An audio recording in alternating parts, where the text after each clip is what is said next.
भाई एक बार फिर से मैं तहे दिल से आप लोगों को शुक्रिया कहना चाहूँगी यहाँ पर इंतज़ार करने के लिए, और माफ़ी चाहूँगी आप लोगों से कि मेरी वजह से इंतज़ार करना पड़ा। मेरे तमाम मेहमान यहाँ पर आ चुके हैं, मुझे पहले यहाँ पर आना चाहिए था। I am really very sorry.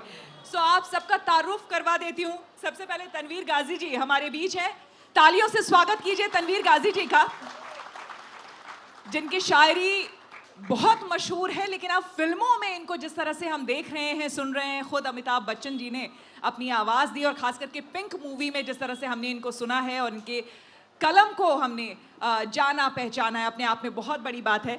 बहुत स्वागत आपका। साथ ही आलोक श्रीवास्तव जी, इनका तारुफ मैं क्या करवाऊँ, मेरे सहयोगी रह चुके हैं, वरिष्ठ सहयोगी रह चुके हैं, पत्रकार हैं, लिरिसिस्ट हैं, पोएट हैं, राइटर हैं, और ना जाने क्या क्या, अभी हम जानेंगे थोड़ी ही देर में। और साथ ही हमारे साथ है रितेश रजवाड़ा जी। रितेश जी का बहुत स्वागत है। क्या बात है, अरे आप अपने क्या वो छात्र राजनीति से लोगों को भी यहाँ ले आए हैं क्या? वो सारे कॉलेज के लड़के यहाँ पहुँच गए हैं, ये मोहब्बत करने वाले हैं। क्या बात है।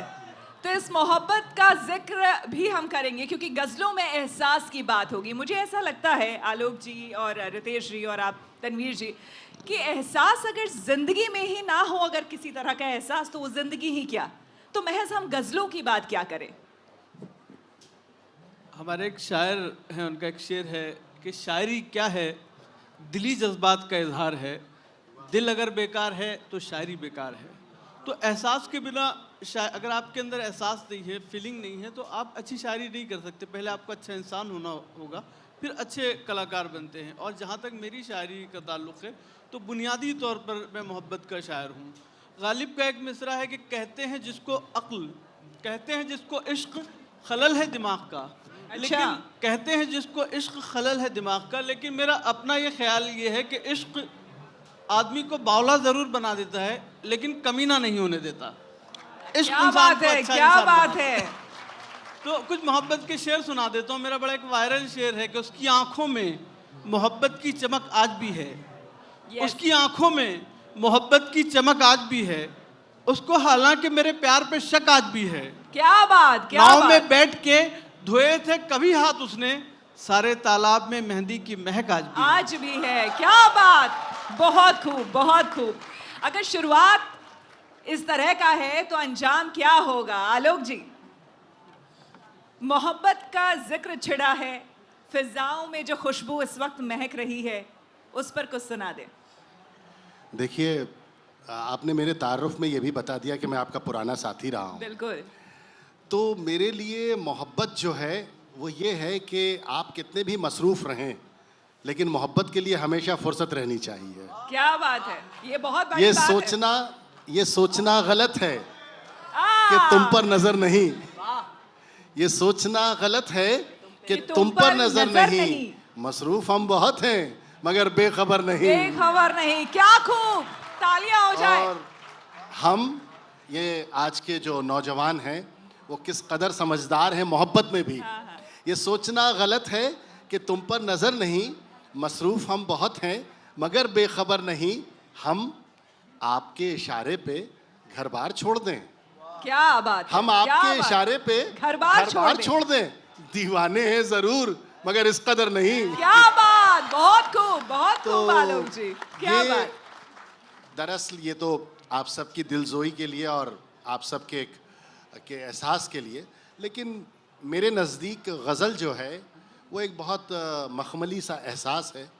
और आप अपनी ज़ाती ज़िंदगी में अपने आसपास जो भी कुछ महसूस करते हैं, वो जो भी कुछ आपका अपना होता है, जो आप देखते हैं अपने समाज में, उसे जब आप अपनी शायरी में, अपनी कविता में लाते हैं तो दरअसल वो एहसास होता है जो खुशबू बनकर आपकी रचना में बिखरता है। ये टाइटल भी बड़ा दिलचस्प है, गज़ल में एहसास की खुशबू। कोई 5-7 बरस पहले पंकज उदास साहब ने गज़ल मेरी गाई थी, उसमें ये आया था एहसास की खुशबू कि तेरे, ये शेर आपकी नज़र, तेरे एहसास की खुशबू हमेशा ताज़ा रहती है। क्या बात है। तेरे एहसास की खुशबू हमेशा ताज़ा रहती है, तेरी रहमत की बारिश से मुरादें भीग जाती हैं। क्या बात, बहुत खूब। तुम्हारे पास आते हैं, तालियां। तुम्हारे पास आते हैं, यह आपके लिए है। तुम्हारे पास आते हैं तो सांसें भीग जाती हैं, तुम्हारे पास आते हैं तो सांसें भीग जाती हैं, मोहब्बत इतनी मिलती है कि आंखें भीग जाती हैं। बहुत खूब, बहुत खूब, क्या बात है, क्या तबस्सुम बात है। तबस्सुम इत्र जैसा है, हंसी बरसात जैसी है। तबस्सुम इत्र जैसा है, तबस्सुम इत्र जैसा है, हंसी बरसात जैसी है। वो जब भी बात करती है तो बातें भीग जाती हैं। क्या बात, क्या बात। तो हम तो डूब रहे हैं इन एहसासों के समंदर में।